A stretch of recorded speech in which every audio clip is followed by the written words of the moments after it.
Recent ட்ரெண்டிங்கான netted blouse plus netted hip belt வர ஒரு ட்ரெண்டிங்கான ஜப்பான் சாட்டன் சாரீ கலெக்ஷன் தான் இப்போ நம்ம பார்த்துட்டு இருக்கோம். ஸோ இந்த சாரீ பார்த்தீங்கன்னா சூப்பரான ப்ரீமியம் ஜப்பான் சாட்டின் மெட்டீரியல். இது அவ்வளோ ஷைனிங்காக இருக்கும். கொஞ்சம் கூட உங்களுக்கு வந்து டிரான்ஸ்பரன்சியே இருக்காது. டிரான்ஸ்பரண்ட் மெட்டீரியலே இது கிடையாது. அவ்வளோ ப்ரீமியமான குவாலிட்டியில வந்து நம்ம கொண்டு வந்திருக்கோம்.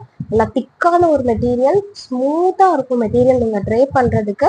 வித் டாசல்ஸ், அட்டாச்சு டாசல்ஸ் வந்து உங்களுக்கு கொடுத்துருப்பாங்க. இது ஒரு நல்ல ஒரு பீச்சி பிங்க் கலர், நல்லா பீச் பிளஸ் பிங்க் அந்த மாதிரி மிக்சடு ஒரு கலர் காம்பினேஷன்ல உங்களுக்கு நல்லா ஒரு மெரூன் ஷேடட் நெட்டட் பிளவுஸ் கொடுத்துருப்பாங்க. ஸோ பிளவுஸ் பார்த்தீங்கன்னா நல்லா இதுக்கு கான்ட்ராஸ்டா வந்து உங்களுக்கு ஃபுல்லாவே நெட்டு தான். ஸோ நெட் இருக்கிற மாதிரியே உங்களுக்கு வந்து ஒரு netted blouse along with hip belt. இதுவுமே வந்து போத் எம்ப்ராய்டர்ட் உங்களுக்கு வந்து நெட்டட் தான்.